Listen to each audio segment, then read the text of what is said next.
Kantor Pengawasan dan Pelayanan Bea Cukai KPBC tipe Madya Pabean C Kuala Tanjung Batubara Sumatera Utara memusnahkan ribuan batang rokok ilegal tanpa cukai senilai Rp274.594.000.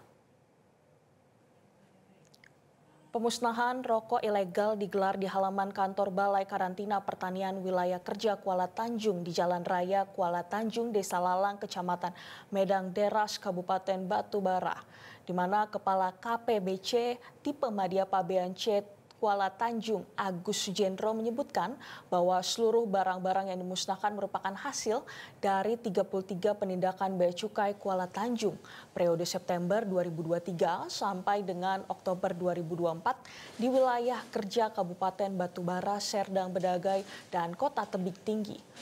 Total rokok tanpa cukai yang dimusnahkan ada sebanyak 193.792 batang yang menyebabkan kerugian negara mencapai Rp190.576.000 setelah mendapat penetapan sebagai barang milik negara dan persetujuan dari Kantor Pelayanan Kekayaan Negara dan Lelang Kisaran. Seluruh rokok ilegal tersebut kemudian dimusnahkan dengan mesin insenator dan juga adapun modus peredaran rokok tanpa cukai selama ini dilakukan melalui sistem daring dan pengirimannya melalui jasa kirim dengan menggunakan alamat yang tidak jelas.